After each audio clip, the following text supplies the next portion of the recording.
Hey, welcome. Welcome to Final Attempt Podcast. My name's Rick. Hey, I want to deal with the topic of hope today. Do you have hope? What's your hope in? Are you hopeful? Are you hopeless? Answer the question.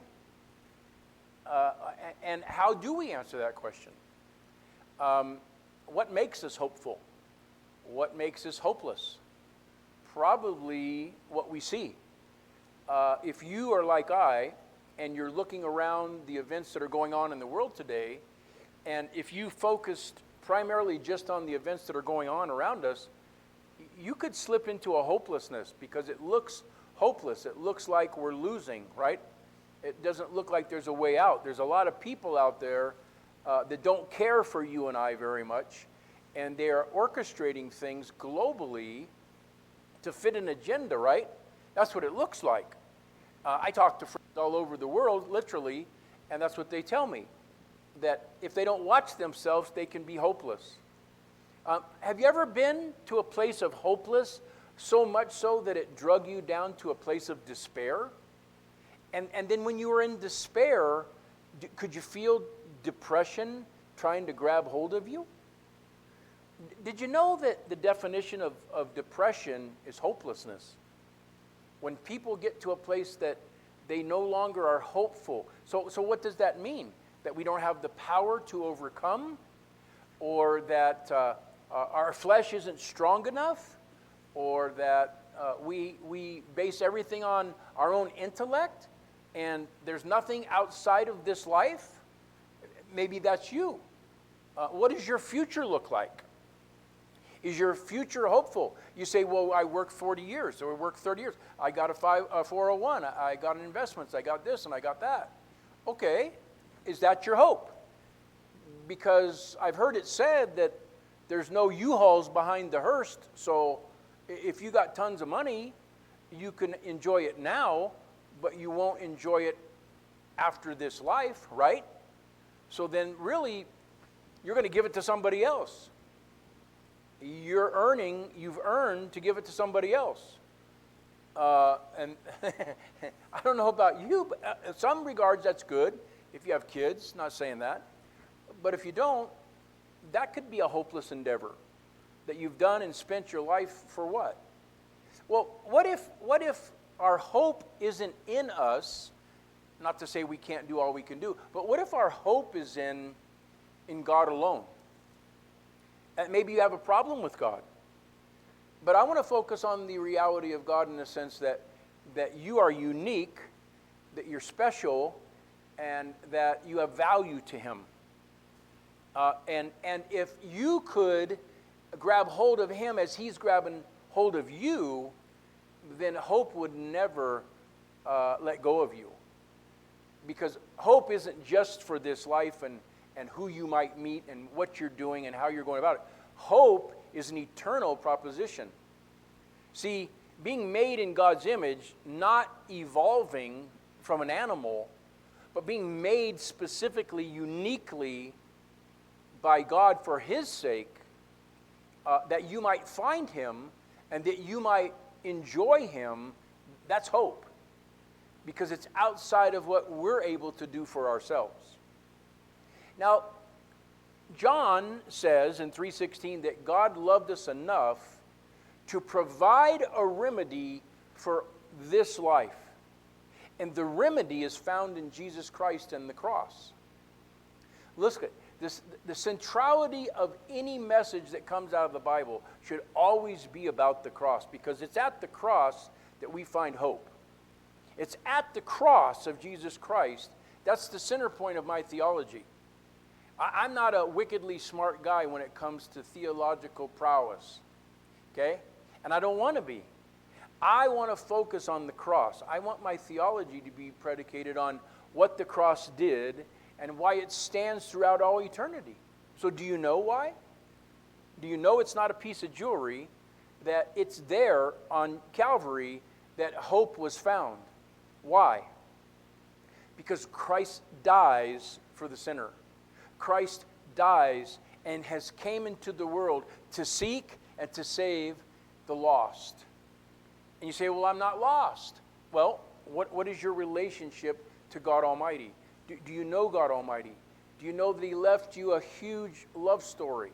Do you know that it's contained in covers, that it talks all about you, and it provides for your future, and it provides for all eternity as to how God sees you and what God has planned for your life? Is that not hope? Because if it's just this life, and at the end of this life we get 70, 80, 90 years, 100 if you're lucky, and then what? Annihilation? Nothing? Or what if there's something? What if heaven and hell are real? What if heaven stands for hopeful and hell stands for hopeless? What if you're choosing either heaven or hell? Did you know that? You can choose God as much as I chose God. You can choose hell as much as other people are choosing hell. God's not going to send you. You're going to choose to go. One is a hopeful proposition. One's a hopeless proposition. So what then is the hope in the cross? That Christ died for the sins of mankind. That Christ's death on the cross and His shed blood covered all sin. And that rendered the devil powerless over sin and death. And so what you're seeing in the world today is you're seeing people built in the image of God with a body and a soul and a spirit. Now, outside of God, the spirit is dead. The spirit needs to be regenerated. It needs to be transformed. That's why Jesus said you must be born again. When you hear the word born again, it's regeneration. It's the spirit inside of you being born into the image of God through Jesus Christ. That He puts His spirit within us and makes our spirit alive unto God. That's the difference between having an alive spirit versus a dead spirit, the things that are dead to God. Ephesians 2:1-2 says, "And you were dead in your trespasses and sins, in which you walked according to the prince and the power of the air, sons of disobedience." I was a son of disobedience. I didn't know that God loved me. I didn't know that God ransomed my life with His Son's life. Do you know that? That gives me hope, that there's value, that there's worth. I'm not useless and worthless. I'm not to be thrown away. I'm not the least and the last and the lost any longer, that I can be found. And I can be found and I can be useful to God because He loves me. And I in turn can love Him back. That's hope. That's hope. Have you ever looked into the eyes of a person without hope? Have you ever stood by that hospital bed and watched a person so grip the rails because they're so afraid of their last breath? They don't want the last breath to come. They have no hope in what the last breath holds.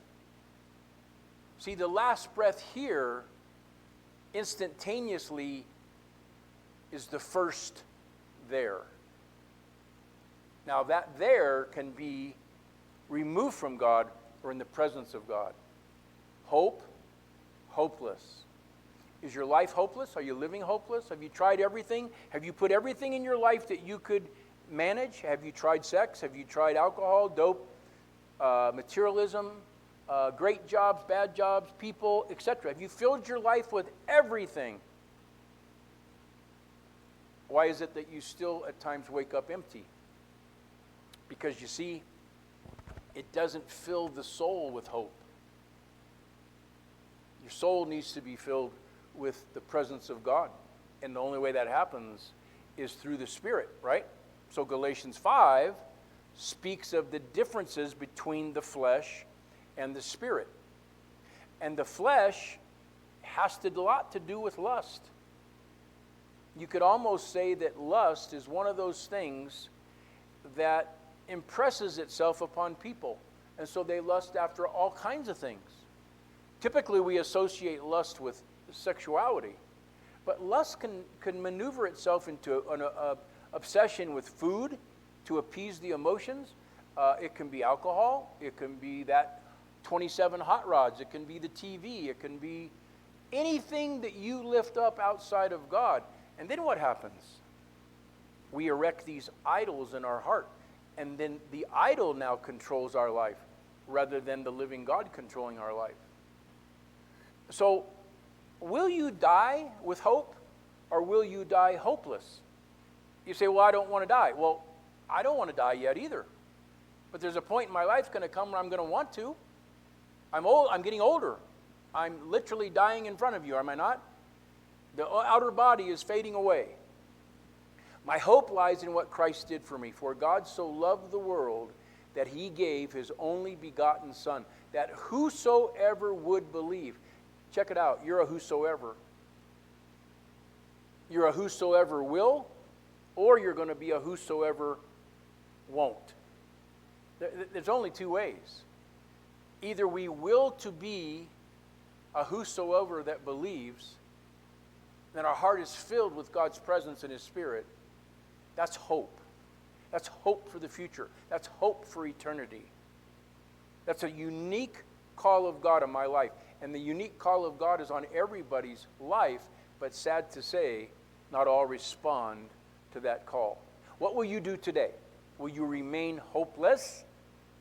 Or will you engage in the pursuit of being hopeful that there's a plan and a purpose for your life? That's my prayer for you today. I really do hope that you would get engaged somehow and really pursue God. Pursue him with all your might. Because if you do, he's a rewarder of those who seek him. And guess what? You'll find him. Gracious Father, thank you for the opportunity to share.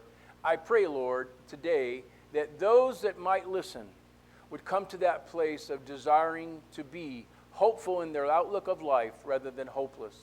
That it would change their attitude, their behaviors, the way they think about things, because the Spirit of a living God, by them asking, would come and fill their life, change them, make them born again, and change the way they think. God bless you guys. Have a good day.